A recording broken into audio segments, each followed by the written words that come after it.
வணக்கம் நேயர்களே. அண்மையில நம்ம கிரீன் நீடா ராஜவேலு ஐயா ஒரு அறைகூவல் விடுத்திருந்தாரு. மரைக்கா கோரை ஆறு, இது திருத்துறைப்பூண்டியில இருக்கக்கூடிய ஒரு ஆறு.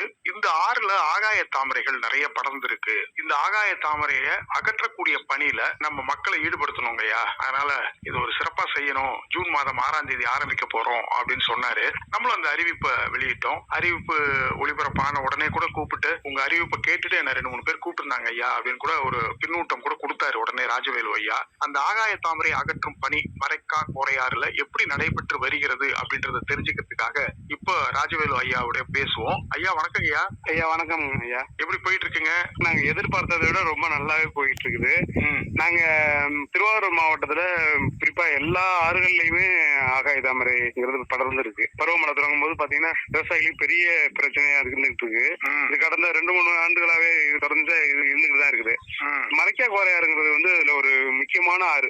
அதாவது நம்ம ஒரு கொள்ளிடம் ஆறு எப்படி அங்க இருக்குதோ அதே போல திருவாரூர் மாவட்டத்துல உள்ள ஒரு சின்ன கொள்ளிடம் சொல்லலாம். இத தஞ்சாவூர் மாவட்டத்துல திருவாரூர் மாவட்டத்துல உள்ள மழை பெய்யுற தண்ணி, நம்ம மேட்டூர் தண்ணி எல்லாம் அந்த 10க்கும் மேற்பட்ட ஆறு போய் அதுல கலக்குது இந்த மரைக்கா கோரையாறுல. சரி, இதனாலதான் ஒவ்வொரு ஆண்டும் திருத்துறைப்பூண்டி பகுதியில நெல் பயிர்கள்லாம் நீர்ல மூழ்கி அழுகி போறது. இது அரசு செய்வாங்க, யாராவது பண்ணுவாங்க அப்படின்ட்டு அந்த மக்கள் மனசுல ஒரு நிலை இருந்துச்சு. மரைக்கா கோரையாறுங்கிறது திருத்துறைப்பூண்டி மடப்புறத்துல தொடங்குது. ஓவர்குடி, ஓவரூர், கீழ பெருமலை, மேல பெருமலை, இடும்பாவனம், கற்பநாதர் குளம் எல்லாம் போய் முத்துப்பேட்டை பக்கத்துல கீழ தொண்டிய காடுல கடல்ல கலக்குது. எவ்வளவு தூரம்? 22 கிலோமீட்டர் தொலைவு ஆறு. இந்த ஆறுல என்ன அப்படின்னாக்க பாசனமாவும் பயன்படுது, ஒரு பகுதியில வடிகாலாவும் பயன்படுது. இந்த ஆறோட சிறப்பு இதுல ஆகாய தாமரைன்னா அடர்ந்து போய் இருக்குது. இது அரசு தான் செய்வாங்க அப்படின்ட்டு ஒரு காலத்துல குளிக்கிறதுக்கு, மாடு குளிப்பாட்டுறதுக்கு எல்லாம் பயன்பட்டு வந்த அந்த ஆறுல ஒருத்த கூட கை வைக்க முடியாத அளவுக்கு அந்த ஆறு மாறிடுச்சு இன்னைக்கு. நாங்க இதுக்காக ஓவர்குடிங்கள ஒரு கிராமத்துக்கு போய் இதை செய்யணும்ட்டு மக்கள்கிட்ட பேசணும்.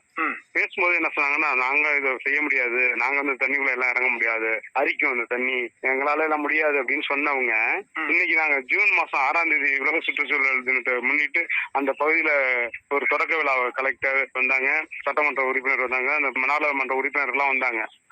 தொடங்கும் போது யாரு தண்ணியில இருந்தா அரிக்குன்னு சொன்னாங்களோ அந்த மக்கள் இன்னைக்கு ஒரு வாரமா வீட்டுக்கு ஒருத்தர் வீதம் அதுல 10 பேர் டெய்லி அந்த மிஷினுக்கு அரிச்சு கொடுக்குறாங்க. ஒரு மிஷின் வச்சிருக்கிறோம் அதுக்காக. அந்த மிஷினுக்காக எல்லா இதுலயும் பக்கெட் ஒரு 3 அடி அகலத்துலதான் ரெகுலராவே இந்த எஸ்கேவேட்டருக்கு எல்லாம் இருக்கும், ஜேசிபிங்கிற அந்த எந்திரத்துக்கு, மண்ணல் எந்திரத்துக்கு. நாங்க இதுக்காக ஒரு ஸ்பெசிபிக்கா ஒரு எந்திரத்தை பிரத்யேகமா செஞ்சிருக்கிறோம். 6 அடி நீளம் கொண்டது, சல்லடா மாதிரி போட்டிருக்கோம். அதுல தண்ணி எல்லாம் கீழே கொட்டிடும், இது மட்டும் தான் மேல வரும்.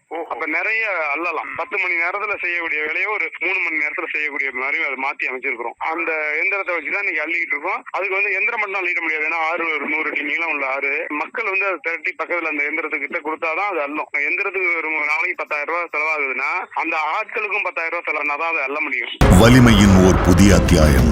அக்னி 550D கம்பிகள். அக்னிக்கு நிகர் அக்னிதான்.